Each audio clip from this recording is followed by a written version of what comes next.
Sir പൊതുവെ വളരെ romantic ആയ ഒരാളാണ്. അമ്പടി റൊമാൻസ് ഇല്ല അപ്പൊ സാറിന്? ഞാൻ വളരെ റൊമാൻറ്റിക്കാണ്. നിങ്ങളുടെ ഇടയിൽ എങ്ങനെയാ ആരാ ഏറ്റവും കൂടുതൽ വഴക്കുണ്ടാക്കുന്നത്? അവളെ അയ്യോ ഞാൻ ചിലപ്പം ഈ ഒരു 10 മിനിറ്റ് പോകാൻ താമസിച്ച എന്നാ മിഷ പോകാത്തേന്ന് ഇങ്ങനെയൊക്കെ പറയും. പക്ഷെ അവൾ അരിശപ്പെടും എന്നോട് മാത്രം. ഈ കള്ളം പറയാം.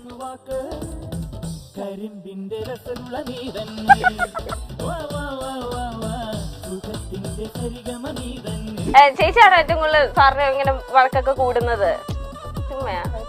വേറെ ആരെങ്കിലും വഴക്കുണ്ടാക്കി? നീ അല്ലാതെ ആരെങ്കിലും വഴക്കുണ്ടാക്കും? ധൈര്യം ഉള്ളത്. നിങ്ങൾ രണ്ടുപേരും കൂടി വഴക്കിട്ടാൽ ആദ്യം വന്ന് സോൾവ് ചെയ്യുന്നത് സാറാണ്. പറഞ്ഞോ.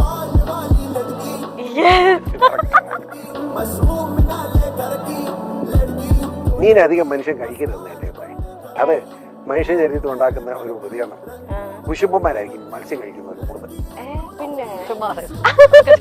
ഞാന് ഈ ഭാരതീയ ജനതാ പാർട്ടിയിൽ അതായത് BJP ചേർന്നുണ്ടായിരുന്നു പലർക്കും ഒരു ദുഃഖം. ഞാൻ BJP ചേർന്ന് വെറുതെ അല്ല. ഒരു 1.5 വർഷക്കാലത്തെ വിശദമായ ചർച്ചകൾക്കും വിശദമായ ആലോചനകൾക്കും ശേഷമാണ് BJP ചേർന്നത്. വളരെ സ്ട്രോങ് ആണ് പറയുന്ന കാര്യം. അതേപടി അവർ നടപ്പാക്കും. കോൺഗ്രസ് ഒക്കെ ഓൾ ഇന്ത്യ ലെവലിൽ തകർന്ന് തരിപ്പണമായി. പറയുമ്പോൾ അവർ വിഷമിച്ചിട്ട് കാര്യം. അത് നന്നാകട്ടെ.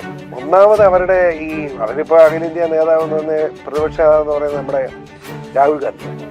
അയാൾ ശരിയല്ല എന്റെ അഭിപ്രായം. അതാണ് ആ പാർട്ടിക്ക് പറ്റിയിരിക്കുന്ന അപകടം. ഇഞ്ചി മൈ മീൽ പാർട്ട്ണർ.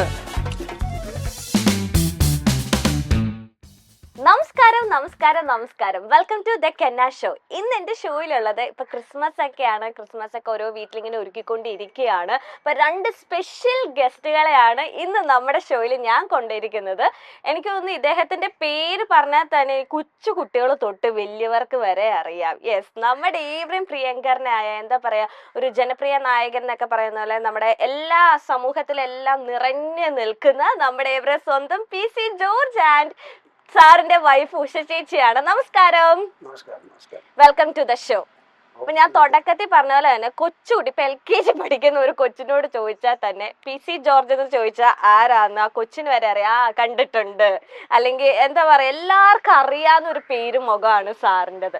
ഉഷ ചേച്ചിനെ ഇവിടെ പിടിച്ചോണ്ടിരുത്തിയാണോ? ചേച്ചിക്ക് നല്ല തിരക്കുണ്ട് ഇവിടെ. ഒരു അടിപൊളി തിരക്കുള്ള ഒരു ബൊട്ടിക്ക് റൺ ചെയ്തോണ്ടിരിക്കും. അപ്പൊ ഞാൻ പറഞ്ഞു കുറച്ചു നേരം ഒന്ന് വന്നിരിക്കുവോ, കാരണം ഇവരെ രണ്ടുപേരും അപൂർവങ്ങളിൽ അപൂർവമാണ് ഇങ്ങനെ ഇന്റർവ്യൂലൊക്കെ കിട്ടുന്നത്. അപ്പം മേരി ക്രിസ്മസ്. ചേച്ചി സങ്കടപ്പെട്ടിരിക്കല്ലേ? പാവം തോന്നുന്നു. ഈ ഷാജിപ്പാപ്പനില്ലേ മൈൽ സ്റ്റോൺ മേക്കേഴ്സിന്റെ എല്ലാ അണിയറ പ്രവർത്തകർക്കും അതോടൊപ്പം പ്രേക്ഷകർക്കും വളരെ ആത്മാർത്ഥമായി എന്റെയും കുടുംബത്തിന്റെയും ക്രിസ്മസ് ആശംസകൾ, നവവത്സര ആശംസകൾ അർപ്പിക്കുക. അതെ. അപ്പൊ എന്തൊക്കെയായി ക്രിസ്മസ് ഒരുക്കങ്ങളൊക്കെ? ഇവിടെ ട്രീ ഒക്കെ ഒരുക്കിയൊക്കെ ഇരിക്കുന്നത് കണ്ടു. ഇപ്പൊ ഉള്ള പ്രത്യേകത എന്ന് വെച്ചാൽ പണ്ട് കാലത്ത് ഞാനും കൂടുമായിരുന്നു. ഇപ്പം കൊച്ചുമക്കളുണ്ട്. അത് കൊച്ചുങ്ങൾ അമ്മുക്കുട്ടിയുണ്ട്. അമ്മുക്കുട്ടിയുടെ ആണ് ആ ക്രിസ്മസ് ട്രീ ഒക്കെ. അതവിടെ ഇടപാടാ. ഉഷ കൂടി കൊടുത്തവനെ. ഉഷയും കൂടിയില്ല, ഞങ്ങൾ ആരും കൂടെ. അവള് തന്നെയാണ്. കൊച്ചിന്റെ തന്നെ. അതിനടിയിലൊരു വണ്ടില്ലേ, ഞാൻ മെഴുതി റീത്ത് പോലെ പറഞ്ഞു അപ്പൂപ്പാക്ക് അറിയത്തില്ലെന്ന് പറഞ്ഞു. ഇത് ക്രിസ്മസിന്റെ ആന്ന് പറഞ്ഞു. അവിടെ ഇടപാടാതെ അതല്ലേ കൊച്ചെ അമ്മുക്കുട്ടി. പൊതുവെ എങ്ങനെ ക്രിസ്മസ് ഒക്കെ വീട്ടിൽ തന്നെയാണോ അതോ സാറിന് എപ്പോഴും തിരക്കും കാര്യങ്ങളൊക്കെ ആയിരിക്കും? ക്രിസ്മസിന് ഞാൻ എന്നെ സംബന്ധിച്ചിടത്തോളം എനിക്ക് അങ്ങനെ ഇപ്പൊ ക്രിസ്മസ് ഒന്നും വലിയ ആഘോഷമായിട്ടൊന്നും ഞാൻ നടക്കാറില്ല. ചെറുപ്പത്തിൽ വലിയ ആഘോഷമായിരുന്നു, സംശയമില്ല. രാത്രി പള്ളിപ്പോക്ക് അത് തന്നെ ഒരു വലിയ പെരുന്നാളാണ്. അവിടെ സുഹൃത്തുക്കളെല്ലാം കൂടെ 19 പേര് ഒരുമിച്ച് പള്ളിയിൽ പോകുന്നു, ക്രിസ്മസ് നിൽക്കുന്നു, ക്രിസ്മസിന്റെ ആ തീകാച്ചൽ ബഹളം. അങ്ങനെ അന്ന് രാത്രി മുഴുവൻ അരിത്രപ്പള്ളിയായിട്ട് ബന്ധപ്പെട്ട് ബഹളമായിട്ട് നിൽക്കുകയായിരുന്നു പതിവ്. കഴിഞ്ഞ് രാവിലെ തന്നെ വീട്ടിൽ രാവിലെ തന്നെ ഭക്ഷണം കഴിക്കും. ക്രിസ്മസിന്റെ ഒരു സന്തോഷം. കഴിഞ്ഞ് വല്ലയിടത്തും കൊണ്ട് പോകാണ്ട് പോവും. അങ്ങനെയൊക്കെ ആയിരുന്നു. ഇപ്പോഴും ഈ ഞായറാഴ്ച രാത്രി അല്ല ക്രിസ്മസ് ദിവസം രാത്രി പള്ളിയിൽ പോകാന്നുള്ള മസ്റ്റാണ്. തീർച്ചയായിട്ടും പോകും. പിന്നെ പഴയ പോലെ ചാട്ടോ ഓട്ടത്തിനൊന്നും നിൽക്കുകയില്ല. വളരെ മാനമര്യാദ ഇവിടെ കാരണവരെന്ന നിലയിൽ കുർബാനയൊക്കെ കണ്ട് അതിന്റെ ചടങ്ങുകൾ പങ്കെടുത്ത് തിരിച്ചു വരും. പിന്നെ ഇവിടെ വരുമ്പോൾ എൻ്റെ ഭാര്യ നല്ല ഭക്ഷണം ഉണ്ടാക്കി വെച്ചിട്ടുണ്ടാവും. എന്തായിരിക്കും ഉഷ ചേച്ചി ഉണ്ടാക്കാൻ സ്പെഷ്യൽ ആയിട്ട് ക്രിസ്മസിന്? ക്രിസ്മസിന് മിക്കവാറും പാലപ്പം, മട്ടൺ, കപ്പ, fish curry, duck, bread, cutlet. സമൃദ്ധമായിട്ടുള്ള ഡിഷസ് എല്ലാം ചേച്ചി ഒറ്റയ്ക്ക് ഉണ്ടാക്കുന്നത്. കൊള്ളാം. അത് അവള് കൈ കൊണ്ട് സമ്മതിക്കുള്ളൂ, വേറെ ആരും തുടിക്കില്ല. ഓക്കെ. നിങ്ങൾ ഇപ്പം ഈ വിവാഹം കഴിഞ്ഞിട്ട് ഇപ്പൊ ഓൾമോസ്റ്റ് 20+ ഇയേഴ്സ് ആകാൻ പോകുന്നു. 40+ അല്ലെ, 40+ ഇയേഴ്സ് ആവാൻ പോകുന്നു. അപ്പൊ എന്ന് മനസ്സോട് ചേർന്ന് നിൽക്കുന്ന ഒരു ക്രിസ്മസ് എന്ന് പറയുന്നത്, നിങ്ങളുടെ മെമ്മറിയിലേക്ക് വരുന്ന ഒരു ക്രിസ്മസ് സെലിബ്രേഷൻ എല്ലാ ക്രിസ്മസും തുല്യമാണ്.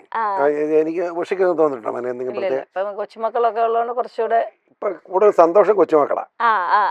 അതായത് എന്റെ പ്രശ്നം എന്താണെന്ന് വെച്ചാ, മകനും ഷോൺ, അവന്റെ ഭാര്യ പാർവതി, അവരിപ്പോ തിരുവനന്തപുരത്താ.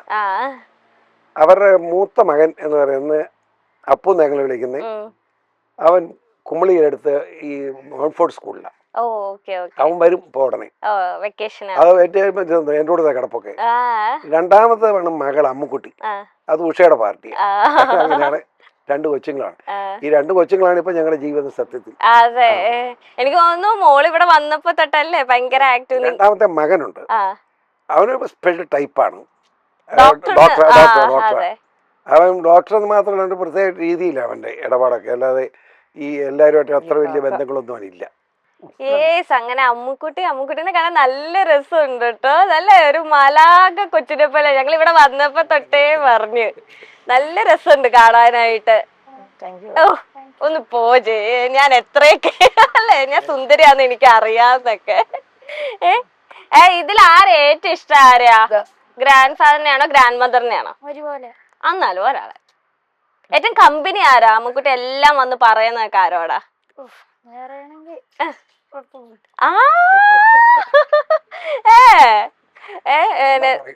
എല്ലാം പറയൂ. അതെ, അമ്മൂമ്മയുടെ മറ്റേ ഡിസൈനിങ് ആണ് ഈ ഡ്രസ്സൊക്കെ. ഇത് നല്ല രസമുണ്ട്. എങ്ങനെ അപ്പച്ചൻ ചീത്തയൊക്കെ പറയോ? ഇല്ലേ? മക്കളുടെ അടുത്ത് മറ്റേ റീലൊക്കെ കാണുന്ന പോലെ കേട്ടോ, നാടും വീട്ടുകാരൊക്കെ ഭരിപ്പിച്ചോണ്ടിരുന്ന മനുഷ്യരാ. മറ്റേ കൊച്ചുമക്കളുടെ അടുത്തുണ്ടല്ലോ ഭയങ്കര കൊഞ്ചിക്കലും അങ്ങനത്തെ. പാവാണോ? പാവാണ്. എല്ലാം സഹായിച്ചു തരുമോ? എല്ലാം പറഞ്ഞ എല്ലാം സാധിച്ചു തരുമോ? ഈയിടെ കൊച്ചോടെ പറഞ്ഞ് അപ്പൂപ്പാ ഒരു നീരാറ്റോട്ടേക്ക് പോകണമല്ലോ, ആയിക്കോട്ടെ വണ്ടി എടുത്ത് ഡ്രൈവറോട് വിളിച്ചു കയറി പോയി. അവള് പറഞ്ഞിടത്തൊക്കെ നിർത്തി, അവള് പറഞ്ഞൊക്കെ മേടിച്ചു കൊടുക്കും. എന്നാന്ന് നോക്കുന്നത് അവള് പറയുന്നത്. എങ്ങനെയാ പാട്ട് പാടാനാണോ ഡാൻസ് ഒക്കെ? ഏത് ആർട്സിൽ ഏതിനോട് താല്പര്യം? സ്കൂളിലെ പാട്ടൊന്ന് പഠിക്കും. നല്ലൊരു പാട്ടല്ല അത് പഠിക്കും. ഇപ്പൊ കഴിഞ്ഞ ദിവസം അങ്ങനെ ആണോ? ഒരു പാട്ട് മറ്റേ പാട്ട് പഠിക്കും. അപ്പൊ ഇപ്പൊ തന്നെ കുറച്ച് ലിറിക്സ് മറന്നുപോയി. അപ്പൊ അത് എടുത്തിട്ട് വരുമ്പത്തേന് നമുക്ക് വിശേഷങ്ങളിലേക്ക് കിടക്കാം അല്ലെ? എനിക്ക് തോന്നുന്നു മോളും കൂടി ഇല്ലായിരുന്നെങ്കിൽ ഇവിടെ ഭയങ്കര സൈലന്റ് ആയി പോയില്ലേ? നിങ്ങൾ രണ്ടുപേരും അങ്ങോട്ടും ഇങ്ങോട്ടും. ഇപ്പൊ ഇലക്ഷൻ കഴിഞ്ഞോണ്ട് അതിന്റെ ഒരു തിരക്കം കുറവിന് ഞങ്ങളുടെ ഒരാള് ഹോസ്പിറ്റലിൽ കിടക്കുക. വളരെ സീരിയസ്. ഓക്കെ. പിന്നെ ഇപ്പൊ ചേച്ചിയും ഷോൺ ചേട്ടനൊക്കെ എപ്പോഴാണ് ഇനി ക്രിസ്മസിന്റെ? ഇന്നലെ പോയതാ, ഇന്ന് രാവിലെ പോയതാ. ഇന്ന് രാവിലെ പോയതാ. ഓക്കെ, അപ്പൊ ഇന്ന് വൈകിട്ട് വരും. നാളെ വരും. ഈ നോമ്പ് അല്ലെങ്കിൽ ക്രിസ്മസിന്റെ സമയത്തൊക്കെ ഇങ്ങനെ നോമ്പെടുക്കല് അങ്ങനത്തെ ഒക്കെ കാര്യങ്ങളൊക്കെ സാർ എടുക്കാറുണ്ട്? ഇങ്ങോട്ട് ചോദിച്ചോളൂ, ഇതെല്ലാം എപ്പോഴും നോമ്പാ. അതൊന്നുമില്ല. ഞാൻ ഇടപാടൊന്നും ഇല്ല. ചേച്ചി അതെല്ലാം ഫോളോ ചെയ്യും? ഓക്കെ. ചേച്ചിക്കാണോ കുറച്ചും കൂടെ ഭക്തിയും വിശ്വാസമൊക്കെ കൂടുതൽ? ചേച്ചി ഭക്തിയാണ്. എപ്പോഴും ഉപവാസവും പ്രാർത്ഥനയൊക്കെയാണോ? എന്തിനു വേണ്ടി സാറിന് നല്ല ബുദ്ധി തോന്നിപ്പിക്കാൻ? അതല്ല, എല്ലാം നല്ലോണം നടക്കണേ എന്നൊക്കെ പറഞ്ഞ് പ്രാർത്ഥിക്കാൻ വേണ്ടിയാണോ? അത് തന്നെ. ചേച്ചി എന്നോട് പറഞ്ഞേ, സാറിനോട് ഇങ്ങനെ ചോദ്യങ്ങൾ ഇങ്ങനെ കുഴപ്പിക്കുന്ന ഒന്നും ചോദിക്കല്ല കേട്ടോ. പാവാണ്, എല്ലാം മനസ്സിലുള്ളതല്ല. ഞാൻ പറഞ്ഞു ഇല്ല, ഞാൻ ഫണ്ണായിട്ടാണ്, ഞാൻ രാഷ്ട്രീയം ഒന്നും ചോദിക്കുന്നില്ല. ചേച്ചി പേടിക്കണ്ട. ചേച്ചി അതാ പേടിച്ചിരിക്കാണ്, ഒന്നും ചോദിക്കരുത്. സാർ പിന്നെ എല്ലാം വെട്ടി തുറന്ന് ഇങ്ങനെ പറയാൻ വേണ്ടി ഇങ്ങനെ ഒരു കള്ളത്തരം പറയാൻ ആഗ്രഹിക്കുന്നില്ല. ഇല്ല. അതെ, ജീവിതത്തില് സത്യത്തിന് വില വേണമെന്നുള്ള നിർബന്ധമുണ്ട് എനിക്ക്. ഞാൻ ആരോടും വഴക്കുണ്ടാക്കി ഇതാ നീ ഒരു നീതിയില്ലാത്ത കാര്യം കണ്ടാൽ ഞാൻ വഴക്കുണ്ടാവും. അതല്ല ചുമ്മാ ആവശ്യമില്ല വഴക്കുണ്ടാക്കുന്നില്ലല്ലോ. നിങ്ങളുടെ ഇടയിൽ എങ്ങനെയാ ആരാ ഏറ്റവും കൂടുതൽ വഴക്കുണ്ടാക്കുന്നത്? വഴക്കുണ്ടാക്കുന്നൊന്നുമില്ല, ചുമ്മാ പറയുന്നത്. അവളെ അയ്യോ ഞാൻ ചിലപ്പം ഈ ഒരു 10 മിനിറ്റ് പോകാൻ താമസിച്ച എന്നാ മിഷ പോകാത്തേന്ന് ചോദിക്കും. ചുമ്മാ പറയുന്നതാണോ? ഇങ്ങനൊക്കെ പറയും, പക്ഷെ അവൾ അരിശപ്പെടും എന്നോട് മാത്രം. ഈ കള്ളം പറയാ. ചേച്ചിക്ക് എന്ത് പറയാ, ചേച്ചി ഇങ്ങനെ പേടിച്ചിരിക്കാട്ടോ എന്തെങ്കിലും പറഞ്ഞില്ല. അതെ, ഇവിടെ ഇരിക്കുന്ന ആരാ അല്ലേ? ഭരണമന്ത്രിന്റെ മകളാ, അവള് പേടിക്കുന്ന നല്ല കക്ഷിയാ, എനിക്കറിയാമല്ലോ. ചേച്ചിയാണോ ഏറ്റവും കൂടുതൽ സാറിന് ഇങ്ങനെ വഴക്കൊക്കെ കൂടുന്നത്? നീ അല്ലാതെ ആരെങ്കിലും വഴക്കുണ്ടാക്കുവോ? ധൈര്യം ഉള്ളത് ഞാൻ നിർമ്മിക്കാനാ. ഇവള് പറയല്ലേ വേറെ ആരെങ്കിലും വേണ്ടെന്ന്, ശരി ചോദിക്കുക. സത്യം. ഈ ഉഷ ചേച്ചിക്ക് എന്ത് ചെയ്യുമ്പോഴാ ഏറ്റവും കൂടുതൽ ദേഷ്യം അല്ലെങ്കിൽ ഒരു ഇറിറ്റേഷൻ സാറിന്റെ ഭാഗത്തുനിന്ന് എന്ത് ചെയ്യുമ്പോഴാ? എന്തെങ്കിലും അങ്ങനൊന്നും ഇഷ്ടമില്ലാത്ത എന്ത് ചെയ്താൽ അവള് വഴക്കുണ്ടാവും. പക്ഷെ ഞാൻ വഴക്കുണ്ടാക്കാറുണ്ട്, ഞാൻ ഒന്നും മിണ്ടുകയല്ല, ഒന്നും മിണ്ടാൻ പോലെ. ആണോ? സത്യമാണോ? ചിലപ്പോ അങ്ങ് അറിയാവല്ലോ പറയും, വളരെ ചെറുപ്പമായിട്ട്. അവിടെ വീട്ടുകാരെ പറ്റി എങ്ങനെ മിണ്ടി അവളെ എന്നെ കൊല്ലും. അങ്ങനെയാണല്ലോ, എല്ലാ പെണ്ണും ഒരൊറ്റ സ്വഭാവമാണ്. ചുമ്മാ വീട്ടുകാരെ പറ്റി എന്തെങ്കിലും നിന്റെ അങ്ങനെ തമാശ പറയും, അത് മതി, തീർന്നു. അങ്ങനെ ഇങ്ങനെ വഴക്ക് കൂടുവോ? സത്യമാണോ ഈ പറയുന്നത്? വഴക്കല്ല, ചുമ്മാ പറയുന്നത്. എങ്ങനെ ഈ സാറില് ആസ് എ ഹസ്ബൻഡ് എന്ന നിലയിൽ ചേച്ചിക്ക് ഏറ്റവും ഇഷ്ടപ്പെട്ട പൊളിറ്റീഷ്യൻ ഒക്കെ മാറ്റി വെക്കട്ടെ ഒരു ക്വാളിറ്റി എന്ന് വെച്ചാൽ ഒരു ഗുണം എന്താന്ന് വെച്ചാൽ ചേച്ചി എപ്പോഴും മനസ്സോടെ വെക്കുന്ന അല്ലെങ്കിൽ പെട്ടെന്ന് പറയുന്ന ഒരു ക്വാളിറ്റി എന്താണ് സാറിന്റെ? നമുക്ക് നല്ല സ്വാതന്ത്ര്യം തരും, അത് ഭയങ്കര. അല്ലെങ്കിൽ എല്ലാ കെട്ടിയന്മാരും ആണെങ്കിൽ പറയാലേ എവിടെ പോകുന്നു, എങ്ങനെ പോകുന്നു, എന്തിനു പോകുന്നു, അങ്ങനെ ഒരു ചോദ്യമൊന്നുമില്ല. ഇല്ല. ഓക്കെ. എന്ത് വേണമെങ്കിൽ ചേച്ചിക്ക് എന്താണോ ഇഷ്ടം അതെല്ലാം ചെയ്യാനായിട്ടുള്ള എല്ലാ സ്വാതന്ത്ര്യം തരുന്നുണ്ട്. അതുകൊണ്ട് തന്നെയാണല്ലോ അല്ലെ വീടിന്റെ അവിടെ അടുത്ത് തന്നെ അല്ലേ ഒരു അടിപൊളി. അവിടെ ഇഷ്ടം ഞാനൊന്നും ഇടപെടാറില്ല. ഇല്ല. ഓക്കെ. മാരേജിന് ശേഷം ഇപ്പൊ ചേച്ചിക്ക് ഒരുപാട് ഇങ്ങനെ പറഞ്ഞിട്ടുണ്ട്, എനിക്ക് അധികം ടൈം കൊടുക്കാൻ ഇവൾക്ക് പറ്റിയിട്ടില്ല, കാരണം ഒരുപാട് തിരക്കുകളും. പക്ഷെ അതെല്ലാം അഡ്ജസ്റ്റ് ചെയ്യുന്ന അല്ലെങ്കിൽ എന്നെ മനസ്സിലാക്കി നിൽക്കുന്ന ഒരു ഭാര്യയാണ്. അവളാണ് ഈ കുടുംബത്തിന്റെ എന്താ പറയാ ഒരു സ്ട്രോങ്ങസ്റ്റ് ആയിട്ടുള്ള ഒരു പോയിന്റ് എന്ന് എപ്പോഴും സാർ എല്ലാ ഇന്റർവ്യൂവിലും പറയുന്ന ഒരു കാര്യമാണ്. അപ്പൊ ആസ് എ പൊളിറ്റീഷ്യന്റെ വൈഫ് എന്ന നിലയിൽ ചേച്ചി എന്തൊക്കെയാണ് ഇങ്ങനെ സാക്രിഫൈസ് എന്ന് പറയുന്നില്ല, ഇങ്ങനെ അഡ്ജസ്റ്റ്മെന്റ് വേണമല്ലോ ഇപ്പത്തെ ആർക്കും ഭാര്യമാർക്ക്, എക്സ്പെഷ്യലി ഇപ്പത്തെ ആൾക്കാർക്ക് അങ്ങനെ ഒന്നും ചിന്തിക്കാൻ പറ്റാത്ത ഒരു കാലഘട്ടമാണ്. അപ്പൊ അതൊക്കെ എങ്ങനെ ചേച്ചി തരണം ചെയ്ത് വന്നത്? ലിറിക്സ് നോക്കി ഒരാൾ എത്തിയിട്ടുണ്ട്. അത് കഴിഞ്ഞിട്ട് ഇതിന്റെ ഉത്തരം പറയാം അല്ലെ? ഓക്കെ. കൊച്ചു പാടും. കൊച്ചിന് മൈക്ക് ഓൾറെഡി കൊച്ചങ്ങനെ പാട്ടിന്റെ ലിറിക്സ് ഒക്കെ പഠിച്ചിട്ട് വന്നു. ഓക്കെ, ചെറുതായിട്ട് മതി. We three kings of Orient are bearing gifts, we travel so far, field and fountain, moor and mountain, following you, the star. Oh, star of wonder, star of night, star with royal beauty bright, westward leading, still proceeding, guide us to thy perfect light. Super. ഇത്ര അടിപൊളിയായിട്ട് പാടുന്നതാണോ? ഞാനൊക്കെ വിചാരിച്ചു ഞങ്ങളൊക്കെ പാടുന്ന പോലെയൊക്കെ ആയിരിക്കും, അതായിരിക്കും ഇത്രയും ടെൻഷൻ. നല്ലോണം പാടും അല്ലേ? ഡാൻസ് ചെയ്യും. നമുക്ക് ഡാൻസ് കഴിക്കാനുള്ള സ്പേസ് ഇല്ല, പക്ഷെ ഞാൻ ഒരു ദിവസം വരും ഡാൻസ് ഒക്കെ കാണാനായിട്ട്. ഈ ക്രിസ്മസ് ട്രീ ഒക്കെ ഒരുക്കിയത് കൊച്ചാന്ന് പറഞ്ഞു. ഒറ്റയ്ക്കാണോ? ഈ അപ്പച്ചൻ അമ്മച്ച ഒന്നും കൂടിയില്ല? ക്രിസ്മസ് ട്രീ അന്ന് വെക്കാൻ വേണ്ടി ഒന്ന് ഹെൽപ്പ് ചെയ്തായിരുന്നു ഒരു ചേട്ടൻ. ഞാൻ ഓർത്ത് അപ്പച്ചനും അമ്മച്ചും ഒന്ന് വെക്കാൻ വേണ്ടി ഹെൽപ്പ് ചെയ്ത്. ഇനി ഇലക്ഷൻ ഒക്കെ ആയതുകൊണ്ട് ഇത് കഴിയട്ടെ എന്നോർത്ത് അതിന് ലൈറ്റ് ഇട്ടിട്ടില്ല, അതൊക്കെ നാളെ വരാൻ പറഞ്ഞിട്ടുണ്ട്. നാളെ വരാൻ പറഞ്ഞു. ഓക്കെ. എന്താ ക്രിസ്മസിന് അമ്മച്ചോട് പറഞ്ഞിട്ടുണ്ടോ എനിക്ക് ഇങ്ങനെ വൈൻ അമ്മച്ചിയുടെ കൈ കൊണ്ടുപോകാൻ അല്ലെങ്കിൽ പുതിയ കേക്ക് അങ്ങനെ എന്തെങ്കിലുമൊക്കെ സജഷൻസ് ഒക്കെ അമ്മച്ചോട് ചോദിച്ചോ? പിന്നെ എല്ലാം നോക്കി കുറെ ഉണ്ടാക്കുന്നുണ്ട്. ഏറ്റവും ഇഷ്ടം ഇങ്ങനെ അപ്പച്ചന്റെ അമ്മച്ചിയുടെ ഒക്കെ ഒപ്പം ഇങ്ങനെ ഇരിക്കാനാണോ അതോ പപ്പയുടെ മമ്മിയുടെ ഒപ്പം ഇങ്ങനെ കറങ്ങാനൊക്കെ ഇങ്ങനെ പോവാനാണോ? രണ്ടും ഒരേപോലെ. ഇങ്ങനത്തെ ക്വസ്റ്റ്യൻ ഒന്നും. ഞാനും അപ്പൂപ്പയും ഉമ്മയും കൂടെ വാഗമണ്ണൊക്കെ പോകും. നിങ്ങൾ 3 പേരും ട്രിപ്പ് അടിക്കും? ഓക്കെ. വാഗമണ്ണൊക്കെ ട്രിപ്പ് പോവും നിങ്ങൾ 3 പേരും? കുറച്ചു ദിവസമായിട്ടൊന്നും പോയിട്ടില്ല, എന്തായാലും പോവായിരുന്നു. ആണോ? ഇവര് 3 ആരാ ഏറ്റവും കൂടുതൽ അപ്പൊ തമാശ ഒക്കെ പറയണ വണ്ടിയിലിരുന്ന്? അപ്പൂപ്പൻ. അപ്പൂപ്പനെ ഇടയ്ക്ക് ട്രോളാറുണ്ടോ? തിരിച്ച് അപ്പൂപ്പനോട് ഇങ്ങനെ തമാശക്കൊക്കെ പറയാറുണ്ടോ? അതെല്ലാം കേട്ടിരിക്കോ? ഇങ്ങനൊക്കെ ഇങ്ങനെ ആക്ഷൻ കാണിക്കുന്നുണ്ട്. കൊച്ചിന് ഒരുപാട് ഞാൻ ചോദിച്ചു വെള്ളമൊന്നും കുടിപ്പിക്കുന്നില്ല അല്ലേ? അപ്പൊ ഇനി ഇടയ്ക്കിടയ്ക്ക് ഞാൻ വരും. അമ്മച്ചിക്കാണ് ഏറ്റവും ഇവിടെ ഇരിക്കാൻ ടെൻഷൻ എന്ന് വെച്ചാൽ കൊച്ചു കാറ്റഗിസം കഴിഞ്ഞിട്ട് വന്നേക്ക, കൊച്ചിന് ഫുഡ് കൊടുക്കണമേ. എനിക്ക് ഇന്റർവ്യൂവിനേക്കാളും പ്രധാനം എന്റെ കൊച്ചിന് ഫുഡ് കൊടുക്കണം, കൊച്ചിന്റെ കാര്യമൊക്കെ നോക്കണം എന്നാണ്. കുറച്ചേറെ ആന്റി ഇരിക്കുള്ളൂ എന്ന് പറഞ്ഞിട്ടാണ് ആദ്യമേ. എന്റെ കഴിഞ്ഞില്ലേ? ഇല്ലില്ല, കഴിഞ്ഞിട്ടില്ല. കൊച്ചിന് നമുക്ക് തൽക്കാലം വിടാം അല്ലേ? അപ്പം ഇടയ്ക്ക് വല്ലത്. ഓക്കെ, നന്ദി, നമസ്കാരം എന്നൊക്കെ. മാറിയിട് കേട്ടോ. ഓക്കെ, അപ്പൊ ഞാൻ ചേച്ചിയോട് ചോദിച്ചത് ഒരുപാട് അഡ്ജസ്റ്റ്മെന്റ് അല്ലെങ്കിൽ സാക്രിഫൈസ് ചെയ്യുന്ന, അപ്പൊ ഇങ്ങനെ ഒരു പൊളിറ്റീഷ്യന്റെ ഒരു വൈഫായിട്ട് ചെല്ലുമ്പോഴത്തേനും അതൊക്കെ ഇപ്പൊ തിരിഞ്ഞു നോക്കുമ്പോ എങ്ങനെയാണ് അത് തരണം ചെയ്തെന്ന് ഓർക്കുമ്പോ അഭിമാനിക്കുന്നുണ്ടോ ആസ് എ വൈഫ് എന്ന നിലയില്? ഒറ്റ വേർഡ്സിൽ ഉത്തരം പറയല്ലേ, സാറിനെ പോലെ തന്നെ എലാബറേറ്റ് ചെയ്തിട്ട് പറയണ്ടേ? അങ്ങനെ ഒരാളല്ല. കേട്ടോ, ഞാൻ MLA ആയിരിക്കുമ്പോഴാണ് ഇവളെ കല്യാണം കഴിച്ചത്. അതെ. കല്യാണം കഴിച്ചിട്ട് ഞാൻ MLA ആയതല്ല. അല്ല, പൊളിറ്റീഷ്യന്റെ വൈഫായിട്ട് തന്നെയാണല്ലോ വന്നേക്കുന്നത്. MLA ആയിരിക്കുമ്പോഴാണ് ഇവൾ കല്യാണം. കല്യാണം ഞായറാഴ്ച ദിവസം, പിറ്റേ ദിവസം തിങ്കളാഴ്ച ഞാന് നേരെ കാറ് ഓടിച്ച് ഏന്തിയാർ ഒരു പ്രോഗ്രാമിന് പോയി. കാരണം നേരത്തെ മാസക്കും വിട്ട് പ്രോഗ്രാമാണ്, ഇങ്ങനെ മാറ്റി വെക്കും. ഞാൻ പോയി, അപ്പൊ ഉഷ വരുന്നു എവിടെ കൊണ്ടാകാൻ പോയി. അല്ല, ഞങ്ങളങ്ങനെ ഈ കല്യാണത്തിന് വേണ്ടി പ്രത്യേക കല്യാണം എന്ന് പറഞ്ഞ ഞാൻ നടന്നാ പോയി ഇവിടുന്ന്. ഭയങ്കര ജനക്കൂട്ടവും മകളൊക്കെ ആയിരുന്നു. അങ്ങനെ പിന്നെ അന്ന് വളരെ ചെറുപ്പമല്ലേ, ഇതുപോലൊന്നും തടയുന്നില്ല. ഞാനൊന്നും ഒരു 52 കിലോയാവും. ഉഷ ഒരു 45 കിലോ ആണ്, മാത്രം ഉണ്ട്. ഉഷ പഠിക്കുകയായിരുന്നു, അൽഫോൺസ കോളേജ് പാലായി പഠിക്കുമ്പോഴാണ് കല്യാണം. ഉഷയുടെ ഫാദർ ഒരു അഡ്വക്കേറ്റ് PK മാത്യു എന്ന് പറയും.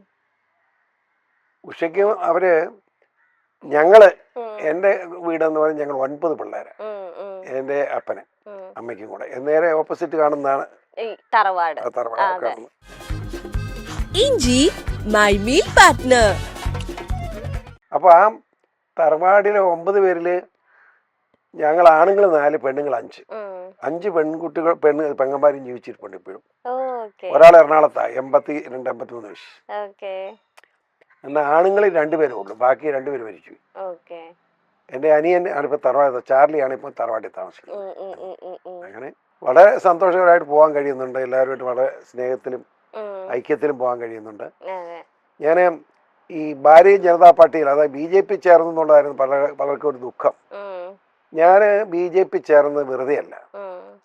ഒരു 1.5 വർഷക്കാലത്തെ വിശദമായ ചർച്ചകൾക്കും വിശദമായ ആലോചനകൾക്കും ശേഷമാണ് BJP ചേർന്നത്. ഭാരതത്തെ സംബന്ധിച്ചിടത്തോളം ഇനി ഭാവി എന്ന് പറയുന്നത് ഭാരതീയ ജനതാ പാർട്ടിയാണെന്ന് ബോധ്യമാണ്. ഇപ്പോൾ കോൺഗ്രസ് ഒക്കെ ഓൾ ഇന്ത്യ ലെവലിൽ തകർന്ന് തരിപ്പണമായി. അപ്പം അറിയുമ്പോൾ അവർ വിഷമിച്ചിട്ട് കാര്യം, അത് നന്നാകട്ടെ. ഇപ്പോൾ കോൺഗ്രസിന് ഇവിടുത്തെ കേരളത്തിലൊക്കെ സതീശൻ, എനിക്കൊരു പണക്കവും ഇല്ല. എനിക്ക് നല്ല അഭിപ്രായമാണ് സതീശനെ പറ്റി. അല്ലെങ്കിൽ നമ്മുടെ രമേശ് ചെന്നിത്തല വളരെ മിടുക്കനാണ്, എനിക്ക് അഭിമാനമാണ് രമേശ് ചെന്നിത്തല. അപ്പോൾ സുധാകരൻ, നമ്മുടെ കണ്ണൂരുകാരൻ സുധാകരനൊക്കെ എത്രയോ മിടുക്കനാണ്. ഇവരെ പറ്റി ഒന്നും ഒരു പരാതിയില്ല. പക്ഷേ ഓൾ ഇന്ത്യ ലെവലിലാണ് കോൺഗ്രസ് തകരുന്നത്. ബീഹാർ ഇലക്ഷൻ കഴിഞ്ഞപ്പോൾ തീർന്നു. ഒന്നാമത് അവരിപ്പോൾ അഖിലേന്ത്യാ നേതാവ് എന്ന് പറഞ്ഞ പ്രതിപക്ഷ നേതാവ് എന്ന് പറയുന്നത് നമ്മുടെ രാഹുൽ ഗാന്ധിയാണ്. അയാൾ ശരിയല്ല എൻ്റെ അഭിപ്രായത്തിൽ. അതാണ് ആ പാർട്ടിക്ക് പറ്റിയിരിക്കുന്ന അപകടം, എൻ്റെ ഒരു അപകടം എന്ന് ഞാൻ കരുതുന്നു. ഇന്ന് ഭാരതീയ ജനതാ പാർട്ടി നേരെ തിരിച്ചാണ്. കേന്ദ്ര നേതൃത്വം വളരെ സ്ട്രോങ് ആണ്. മോദിജിയാണുള്ള നേതൃത്വം കൊടുക്കുന്നത്, അമിത്ഷാജി. അല്ല, അവരെ ടീം മുഴുവൻ വളരെ ആത്മാർത്ഥ. എല്ലാവരുടെയും പേര് പറയുന്നത് ആരുടെയും ഒരാളുടെ പേര് മോശമാക്കാൻ പറഞ്ഞല്ല എന്ന് കുഴപ്പമുണ്ടാണ് അവരുടെ പേര് പറയാത്തത്. നഡ്ഡാജിയുടെ ഇന്ന് ഞാൻ മെമ്പർഷിപ്പ് മേടിച്ചത്. വളരെ സ്ട്രോങ് അവർ പറയുന്ന കാര്യം അതേപടി അവർ നടപ്പാക്കും. ഉദാഹരണം, ഇപ്പം തിരുവനന്തപുരം ജില്ല കോർപ്പറേഷൻ പിടിച്ചവർ BJP കോർപ്പറേഷൻ പിടിച്ചപ്പം അന്ന് ഇവിടുത്തെ സംസ്ഥാന പ്രസിഡന്റ് എന്ന് പറയുന്നത് രാജീവ് ചന്ദ്രശേഖറാണ്, BJPയുടെ ഞങ്ങളുടെ പ്രസിഡന്റാണ്. അദ്ദേഹം പറഞ്ഞ വാക്ക് 50 ദിവസത്തിനകം അല്ല 40 ദിവസത്തിനകം 50 ദിവസത്തിനകം ഞങ്ങൾ കോർപ്പറേഷൻ ഭരിച്ചാൽ മോദിജി തിരുവനന്തപുരത്ത് വന്ന് ചെയ്യാൻ പോകുന്ന കാര്യങ്ങൾ പ്രഖ്യാപിച്ചിരിക്കുന്നു പറഞ്ഞു. ഇങ്ങനെ പ്രഖ്യാപിച്ചാണ് സംസ്ഥാന പ്രസിഡന്റ് പ്രഖ്യാപിച്ചു. ഒരു 10 മിനിറ്റിനകം ഡൽഹിയിൽ നിന്ന് അദ്ദേഹം മോദിജി ഏറ്റെടുത്തത്. ഞാൻ വരും, ഞാൻ കേരളത്തിൽ വേണ്ടി ചെയ്യാൻ പോകുന്ന കാര്യങ്ങളെല്ലാം പറയുമെന്ന് പറഞ്ഞു. ഈ രാഷ്ട്രീയം അല്പം പറയുന്ന തെറ്റിദ്ധരിക്കണം വളരെ. എന്നാ ഇത് കഴിഞ്ഞിട്ട് പറയാം. ഞാൻ രാഷ്ട്രീയം പറഞ്ഞു, എനിക്ക് പോകണ്ടേ. അല്ലെ ഉടനെ നേരമായില്ല, 2 മണി നിർത്താൻ പറ്റില്ല ഉടനെ വലിയ ഇല്ലെന്നേ. എന്നാ മോൾ എന്നോട് ചോദിക്കാനുള്ള ചോദിച്ചോ. ഈ പിള്ളേ ഇത് പറയാൻ തുടങ്ങി പറയും. പറഞ്ഞൂടാ. 2 മിനിറ്റ് എന്ന് പറഞ്ഞാ കൊച്ചു കഴിച്ചിട്ടില്ല, അതാ പറഞ്ഞു. ചേച്ചിക്കാണെങ്കിൽ ഭയങ്കര ടെൻഷനാണ്. പേരക്കുട്ടി നമ്മളെ പോലെ ഉള്ളവരൊക്കെ ഇങ്ങനെ സംസാരിച്ചു തുടങ്ങി ഇങ്ങനെ അല്ലേ, ഒരുപാട് നേരം സംസാരിക്കുന്നുണ്ട്. വൈകിട്ട് വരെ ഇരിക്കും, കുഴപ്പമില്ല. ഇപ്പൊ മനസ്സിലായി ആരാ വഴക്ക് വിടുന്നത് അല്ലേ? അതെ, ഇപ്പൊ മനസ്സിലായിട്ടുണ്ട്. അപ്പൊ നമുക്ക് എന്തായിരുന്നു സെഗ്മെന്റിലേക്ക് പോവാം അല്ലെ? ഒരു ചെറിയൊരു സെഗ്മെന്റ് ചേച്ചിക്ക് വേണ്ടി. അപ്പൊ അതും കൂടെ കഴിഞ്ഞിട്ട് നമുക്ക് സാറിനെ അല്ല ചേച്ചിനെ നമുക്ക് അങ്ങ് വിടാം. അപ്പോ നമ്മുടെ ഉഷ ചേച്ചിക്ക് തിരക്ക് മൂലം ഞാൻ പെട്ടെന്ന് തന്നെ ഒരു സെഗ്മെന്റിലേക്ക് വന്നിട്ട് നമുക്ക് കുറെ നേരം സംസാരിക്കാം. അല്ലെങ്കിൽ ഉഷ ചേച്ചി ഇങ്ങനെ ടെൻഷൻ അടിച്ചിരിക്കും. അപ്പൊ ഇതൊരു സെഗ്മെന്റ് ആണ്, എസ് ഓർ നോ ആണ്. അപ്പൊ ഇത് ആദ്യം ഞാൻ നിങ്ങൾക്ക് 2 പേർക്കും തരാം, എന്നിട്ട് ഞാൻ എക്സ്പ്ലെയിൻ ചെയ്യാം. ഞാൻ കുറച്ച് സെറ്റ് ഓഫ് ക്വസ്റ്റ്യൻസ് ചോദിക്കും, അതിന്റെ ഉത്തരം 2 പേരും പറയണം. എസ് ആണെങ്കിൽ എസ് എന്ന്, നോ ആണെങ്കിൽ നോ കാണിച്ചാൽ മതി, പറയണ്ട. എസ് ആണെങ്കിൽ എസ് എന്ന് എഴുതിയേക്കുന്നത് കാണിക്കണം, നോ ആണെങ്കിൽ നോ എന്ന് എഴുതിയേക്കണം. അതിന്റെ എക്സ്പ്ലനേഷനും പറയണേ. ജോർജ് സാറ് വീട്ടിൽ വളരെ സ്ട്രിക്റ്റ് ആയ ഒരു ഗ്രഹനാഥനാണ്. ചേച്ചി ഉത്തരം കാണിച്ചോ, നോക്കി കാണിക്കല്ലേ? നോ, ഒട്ടും സ്ട്രിക്റ്റ് അല്ല. ഒട്ടും സ്ട്രിക്റ്റ് അല്ല. എല്ലാവർക്കും ഫ്രീഡം, മക്കൾക്ക് പേരക്കുട്ടികൾക്ക് എല്ലാം ഫ്രീഡം നൽകുന്ന ഒരു ആളാണ് ജോർജ് സാറ്. ഓക്കെ, അടുത്ത ക്വസ്റ്റ്യൻ. വീട്ടിൽ ഭക്ഷണം കഴിക്കുമ്പോൾ സാർ രാഷ്ട്രീയം പറയാറുണ്ട്. എസ് ആണോ നോ ആണോ? നോ, പറയാറില്ല. ഇല്ല. ഭക്ഷണം കഴിക്കുമ്പോ ഏറ്റവും കൂടുതൽ എന്താ സംസാരം നിങ്ങളുടെ? ഭക്ഷണം മാത്രമേ പറയൂ, വേറെ ഒന്നും സംസാരിക്കത്തില്ല. ഓക്കെ, കഥകളൊന്നും അങ്ങനൊന്നും പറയത്തില്ല. ഓക്കെ, ഒരു പൊതുവേദിയിൽ പറയാനുള്ള പ്രസംഗം സാർ വീട്ടിൽ റിഹേഴ്സൽ ചെയ്ത് നോക്കിയിട്ടുണ്ട്. മോളെ അതോട് പറയുക, ഇന്ന് വരെ ഒരു യോഗത്തിൽ പോകുമ്പോ എന്നതാ പറയണത് ഞാൻ ചിന്തിക്കാറില്ല. പഴഞ്ചൊല്ലില്ലേ, വായിക്ക് വരുന്നത് അത്രേ ഉള്ളൂ. സത്യം അത്. ഞാൻ യോഗത്തിൽ ചെല്ലുമ്പോ എനിക്ക് തോന്നുന്നു അവിടുത്തെ സാഹചര്യം എല്ലാം കാണും, ആ സാഹചര്യം വെച്ച് ഞാൻ സംസാരിക്കുന്നു. ഒരിക്കലും ഇന്നത് പറയണമെന്ന് ആലോചിച്ചോണ്ട് പോകാറില്ല. എപ്പോഴെങ്കിലും ഈ സാർ പറഞ്ഞ പ്രസംഗം പിന്നീട് സോഷ്യൽ മീഡിയ വൈറൽ അങ്ങനെ പല നെഗറ്റീവും പോസിറ്റീവ് വരുമ്പോ സാർ ചിന്തിച്ചിട്ടുണ്ടോ ഇത് പറയണ്ടായിരുന്നു, അങ്ങനെ എപ്പോഴെങ്കിലും തോന്നിയിട്ടുണ്ടോ? ഇവരൊക്കെ പറയും, എനിക്കങ്ങ് തോന്നിയിട്ടില്ല. ഇല്ല, പറഞ്ഞു പോരെന്നാ തോന്നുന്നത് ചിലപ്പോ. ചേച്ചി പറയൂന്ന് തോന്നണം അല്ലേ? അപ്പൊ എങ്ങനെ സാർ അപ്പൊ എന്താ ചേച്ചിയോട് പറയാറ്? ഞാൻ മിണ്ടുകല, നിനക്ക് കിട്ടപ്പോ നീ തീരുമാനിച്ചോളാൻ പറയും. കുഴപ്പമില്ല, പറഞ്ഞത് കുറഞ്ഞു പോയെന്നാണ് എപ്പോഴും തോന്നാറ്. അതായത് നല്ല നല്ല ഇത് സാറ് പറയാൻ വരുമ്പോ ഇതെല്ലാം പറയാട്ടോ നമുക്ക്. സാറ് പൊതുവെ വളരെ റൊമാൻറ്റിക് ആയ ഒരാളാണ്. അമ്പടി റൊമാൻസ് ഇല്ല അപ്പൊ സാറിന്? ചുമ്മാ പറഞ്ഞ ഞാൻ വളരെ റൊമാൻറ്റിക്കാണ്. ചേച്ചിക്ക് പക്ഷെ തോന്നിയിട്ടും കൂടി ഇല്ല, അല്ലെങ്കിൽ നോ കാണിക്കോ? എന്തെങ്കിലൊക്കെ ഇഷ്ട. റൊമാൻറ്റിക് അല്ല ചേച്ചി? റൊമാൻറ്റിക് ആണോ? 2 പേരും അല്ല. കല്യാണ സമയത്ത് ഈ കല്യാണം എല്ലാം കഴിച്ച് പുതുമോടികളായിട്ട് നടക്കൂലേ, അപ്പൊ സാർ എവിടേക്കാ കൊണ്ടുപോയേക്കുന്നേ? അങ്ങനെ വലിയ ട്രിപ്പ് ഒന്നും പോയില്ല. പിന്നെ ഈ കുറച്ച് പ്രായമായ പിന്നെയാ പോയത്. ആ സമയത്ത് ഇതിനൊക്കെ നടന്ന് കേരള പോയി എന്നുള്ളതല്ല, ഡൽഹി വരെ പോയിട്ടുണ്ടോ എന്നുള്ളതല്ലാതെ ഇല്ല. അത് കഴിഞ്ഞ് ഞങ്ങളെ രാജ്യമെല്ലാം പോയി. ഓക്കെ, ഈ കല്യാണം കഴിഞ്ഞ് കഴിയുമ്പത്തേ നമ്മൾ ഇങ്ങനെ എന്താ ഈ വിരുന്നിന് പോവില്ലേ, ഈ ബന്ധുക്കാരുടെ വീട്ടില് അങ്ങനത്തെ വെച്ചാൽ പ്രത്യേകിച്ച് ആ സമയത്തൊക്കെ വെച്ചിട്ടുണ്ടെങ്കിൽ ഇപ്പൊ ഫോണുണ്ട്, കുറച്ചും കൂടെ എല്ലാവർക്കും മിണ്ടാനും ഇതൊക്കെ സാധിച്ചത്. സാറിന്റെ ഒക്കെ കാലഘട്ടത്തിൽ അധികം അങ്ങനെ സംസാരിക്കുക കല്യാണം ശേഷമായിരിക്കുമല്ലോ. അപ്പൊ ആ ഒരു ടൈമൊക്കെ എങ്ങനെയായിരുന്നു നിങ്ങളുടെ? ഇങ്ങനെ വലിയ കാര്യമായിട്ടൊന്നും പോയില്ല, സമയം കിട്ടുകയല്ലോ. സമയമില്ലല്ലോ. MLA എന്നില്ല, അതുപോലെ ജോലിയായിരുന്നു. ഭയങ്കര ജോലിയുള്ള സമയമാണ്. ഇങ്ങനെ ഈ സദ്യ കൊണ്ട് നടക്കാൻ നമുക്ക് പറ്റില്ല. അങ്ങനെ നമ്മൾ ഉഷ തന്നെ കൊണ്ടുപോകണം പറയും. ചേച്ചി പിന്നെ സാറില്ലാണ്ട് പോത്തുമില്ല. Okay, next question. ജോർജ് സാറിന് ചിക്കനും ബീഫിനേക്കാൾ കൂടുതൽ ഇഷ്ടം നല്ല നാടൻ ഫിഷ് തന്നെയാണ്. S or no? നോ, എനിക്ക് ഇറച്ചി തന്നെ ഇഷ്ടം. ഇറച്ചി തന്നെ ഇഷ്ടം. മീനൊന്നും നമുക്ക് പറ്റില്ല, നമുക്ക് ഇറച്ചി തന്നെ. മീൻ അധികം മനുഷ്യൻ കഴിക്കരുതെന്ന് എൻ്റെ അഭിപ്രായം. അത് മനുഷ്യ ശരീരത്തിൽ ഉണ്ടാക്കുന്ന ഒരു പ്രതികരണം. കുശുംബന്മാരായിരിക്കും മത്സ്യം കഴിക്കുന്നവർ കൂടുതൽ. പിന്നെ കുശുംബന്മാരൊക്കെ. പക്ഷെ മീൻ ഡോക്ടേഴ്സ് പറയില്ലേ ഇങ്ങനെ മീനിന് ഇന്ന പ്രോട്ടീൻസ് ഉണ്ട്, അതൊക്കെ കഴിക്കണം. കഴിഞ്ഞിട്ട് കാര്യമില്ല. ഓക്കെ, നമുക്ക് അതിനെ കുറിച്ച് നമുക്ക് ചർച്ച ചെയ്യാം. ഓക്കെ, പുറത്തിറങ്ങി എന്തെങ്കിലും സംസാരിക്കുമ്പോൾ ഒരു രാഷ്ട്രീയക്കാരന്റെ ഭാര്യ ആയതുകൊണ്ട് 2 തവണ ആലോചിക്കണമെന്ന് ജോർജ് സാർ ചേച്ചിയോട് പറയാറുണ്ട്. ഇല്ല ഇല്ല, അത് നോ.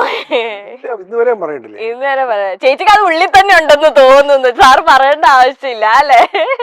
എന്തൊക്കെ സംസാരിക്കണം ഇതുവരെ അങ്ങനെ സാർ ഒരു റെസ്ട്രിക്ഷൻസും കൊടുത്ത് തന്നിട്ടില്ല. ഓക്കെ, സാറ് ഒന്നും അല്ലേ, ഫുൾ ഫ്രീഡം. ഓ, അപ്പൊ ഒരു അടിപൊളി. രാഷ്ട്രീയ തിരക്കുകൾ കാരണം നിങ്ങൾ പ്ലാൻ ചെയ്ത പല യാത്രകളും അവസാന നിമിഷം മാറ്റി വെക്കേണ്ട വന്നിട്ടുണ്ട്. ചിലതുണ്ട്. പെട്ടെന്ന് ഇപ്പൊ മനസ്സിൽ വരുന്ന ഒരു മീറ്റഡ് ആയിട്ടുള്ള ട്രിപ്പ് അല്ലെങ്കിൽ എന്തെങ്കിലുമൊക്കെ പ്ലാൻ മാറ്റി വെച്ചത് എന്തായിരിക്കും പെട്ടെന്ന് മനസ്സിൽ ഇപ്പോഴും കിടക്കുന്നേ? ഞങ്ങളൊരു ഓസ്ട്രേലിയൻ ട്രിപ്പ് ഇട്ടായിരുന്നു. അത് കഴിഞ്ഞ അപ്പം ഷോണിന്റെ മൂത്ത മോനും കൂടെ ഉണ്ടായിരുന്നു. ഓക്കെ, അപ്പൊ പെട്ടെന്ന് എന്തോ ടിക്കറ്റ് ക്യാൻസലായി. ഞങ്ങളുടെ 2 പേരുടെയും അല്ല മോന്റെ കിട്ടാതെ വന്നു. അപ്പൊ ഞാൻ എന്റെ പോക്ക് വേണ്ടാന്ന് വെച്ചിട്ട് അപ്പം കൊച്ചുമോനും കൂടെ ഉള്ളതുകൊണ്ട് പുള്ളിക്ക് അവനെയും കൂടെ കൊണ്ടുപോകണമെന്നൊരു നിർബന്ധം കാരണം പിന്നെ 2ാമത് ടിക്കറ്റ് എടുത്ത് 2 ദിവസം കഴിഞ്ഞപ്പോ ഞങ്ങൾ പോവായിരുന്നു. ഓക്കെ, അത്രയും പ്ലാൻ ചെയ്തിട്ട്. അത് ശരിയാ, കൊച്ചുമക്കളായിട്ട് പോകുന്നതാണല്ലോ, എല്ലാവർക്കും ആഗ്രഹിച്ചിരുന്നല്ലോ. അതെ, എന്നിട്ട് ആ ട്രിപ്പ് അടിച്ചു പൊളിച്ചു. ഓസ്ട്രേലിയ എത്ര ദിവസം ഉണ്ടായിരുന്നു ഓസ്ട്രേലിയയില്? 7 ദിവസം. ഓക്കെ, അപ്പൊ നെക്സ്റ്റ് ക്വസ്റ്റ്യൻ. ഈ വൈറ്റ് ആൻഡ് വൈറ്റ് ഡ്രസ് മാറ്റി കളർ ഡ്രസ് ഒക്കെ ഇട്ട് പുറത്തു പോകാൻ ചേച്ചി ഉപദേശിച്ചിട്ടുണ്ട്? ഇല്ല, നോ കാണിച്ചോന്നാ. എപ്പോഴെങ്കിലും വേറെ ഒരു കോസ്റ്റ്യൂമിൽ കാണണമെന്ന് ആഗ്രഹം വന്നിട്ടില്ല? ഈ വൈറ്റ് ആൻഡ് വൈറ്റ് കണ്ടു മടുത്തില്ലേ? ഇല്ല, അത് സ്ഥിരമായിട്ട് ഇങ്ങനെ ആയതുകൊണ്ട് വൈറ്റ് ഉപയോഗിക്കാം. സാറിന് എപ്പോഴെങ്കിലും തോന്നിയിട്ടുണ്ടോ ഒരു വേറെ കളർ ഷർട്ട്? തോന്നിയിട്ടില്ല. ഒരിക്കലും ആകെ തോന്നി ശബരിമല പ്രശ്നം ഉണ്ടായപ്പം കറുത്ത ഷർട്ടും കറുത്ത മുണ്ടും ന്യൂസിൽ അതിട്ടുണ്ടാ പോയി. അത് എപ്പോഴും ഞാൻ സൂക്ഷിച്ചു വെച്ചിട്ടുണ്ട്. അങ്ങനെ വല്ല പ്രശ്നം വന്നാൽ മാത്രം അത് ഉപയോഗിക്കും. അല്ലാതെ പ്രതിഷേധത്തിന് വേണ്ടി കറുത്തത് ഉപയോഗിക്കുന്നില്ല, അല്ലാതെ വെള്ള എല്ലാം ഉപയോഗിച്ചിട്ടേ. അത് സ്കൂളിൽ പഠിക്കുന്ന കാലത്തും ഈ കളർ വൈറ്റ് ആയിരുന്നു. ഇതെങ്ങനെ ഇങ്ങനെ ഒരു കറയെ അഴുക്ക് പറ്റി പെട്ടെന്ന് അറിയില്ല, ഇത്രയും മെയിൻറ്റെയിൻ ചെയ്ത്? കാരണം ഒരുപാട് സ്ഥലത്ത് യാത്ര ചെയ്യുന്നു, ഭക്ഷണം കഴിക്കാനൊക്കെ ഇങ്ങനെ ഒരുപാട് അവസരങ്ങളൊക്കെ വരുന്നു. ഇത്രയും ഡെയിലി ഒരു ഡ്രസ് അല്ലേ? ചേച്ചിയാണ് എല്ലാം ഇങ്ങനെ കറയൊക്കെ ഉണ്ടെങ്കിൽ ഇങ്ങനെ കഴുകിയെല്ലാം എല്ലാം കുട്ടപ്പയായിട്ട്? ഓക്കെ, ഇതൊരു കറ എന്തെങ്കിലും ഭയങ്കര കറയൊക്കെ പറ്റിച്ച് അങ്ങനെ കൊണ്ടുവന്നിട്ടുണ്ടോ? ഇല്ല. ഓക്കെ, ഞാൻ അങ്ങനെ കറ പറ്റുന്ന കാര്യം വരുന്നില്ലെന്ന്. നമ്മള് പൊതുവായ കാര്യങ്ങളിലല്ലേ ഇടപെടുന്നത്. ചോറ് ഉണ്ട് വല്ല കറി വല്ലതും വീണെങ്കിലും ഉള്ളൂ വയറിന് കൊണ്ട് ഞാൻ സൂക്ഷിക്കും. ഓക്കെ, തുറന്നടിച്ച് പറയുന്ന സ്വഭാവമായതുകൊണ്ട് തന്നെ തുറന്നടിച്ച് പറയുന്ന സ്വഭാവം ഇനിയെങ്കിലും നിർത്തണമെന്ന് ചേച്ചി ഉപദേശിക്കാറുണ്ട്? ഏക്കാറുണ്ടോ ഉപദേശം? കുറച്ച്. അത് കഴിഞ്ഞു പിന്നെ അതുപോലെ തന്നെയാവും വീണ്ടും ശങ്കരൻ. അതെ, തെങ്ങിന്റെ മണ്ടയിൽ എന്ന് പറഞ്ഞ പോലെ. ചേച്ചി ഉപദേശിക്കുമ്പോ എന്താ പറയാറ്? ആടെ ഇനി ഞാൻ നോക്കിക്കോളാം. അത് ഭാര്യമാരല്ലേ, പെണ്ണുങ്ങളല്ലേ, അവരുടെ അഭിപ്രായം പറയുന്നു. എനിക്ക് സ്നേഹം ഒരു തർക്കവും ഇല്ല, പക്ഷെ എനിക്കിട്ടുള്ളത് ഞാൻ ചെയ്യും. അതാണ്. ഓക്കെ, അതത്രേ ഉള്ളു. ചേച്ചി പറഞ്ഞാലും അങ്ങനെ അതെ, നമുക്ക് അത് കൺട്രോൾ ചെയ്യാൻ പറ്റില്ലല്ലോ, കുഴപ്പമില്ല. ചേച്ചി എത്ര വലിയ ആഗ്രഹം പറഞ്ഞാലും സാർ അപ്പോൾ തന്നെ അത് സാധിച്ചു കൊടുക്കും. Yes sir?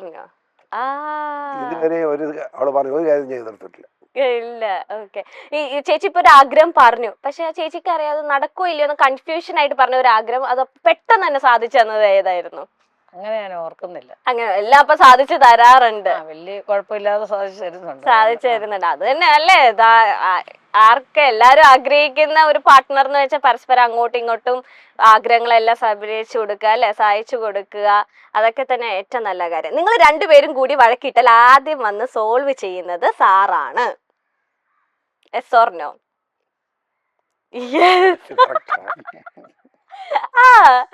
വളരെ റെയർ ആയിട്ട് ഞാൻ ചിലപ്പോൾ ചൂടാവുകയും ഞാൻ തന്നെ പോയി സ്നേഹം പറഞ്ഞേക്കും. ചേച്ചി അങ്ങനെ ദേഷ്യം ചൂടാവാറില്ല തോന്നണല്ലേ? ഇങ്ങനെ പിടിച്ച് മിണ്ടാതിരിക്കുള്ളൂ, അതാണ് ചേച്ചിയുടെ അല്ലേ പ്രതീക്ഷ? നമുക്ക് എന്തെങ്കിലും മിണ്ടി വന്നാലാണ് പറയാൻ പറ്റുള്ളൂ. ഓക്കെ, മറ്റുള്ളവരുടെ സങ്കടം കണ്ടാൽ പെട്ടെന്ന് എന്തും എടുത്ത് സഹായിക്കുന്ന ശീലം കുറച്ച് കൺട്രോൾ ചെയ്യണമെന്ന് 2 പേർക്കും ഇടയ്ക്ക് തോന്നാറുണ്ട്. സാറിനോ? Yes or no?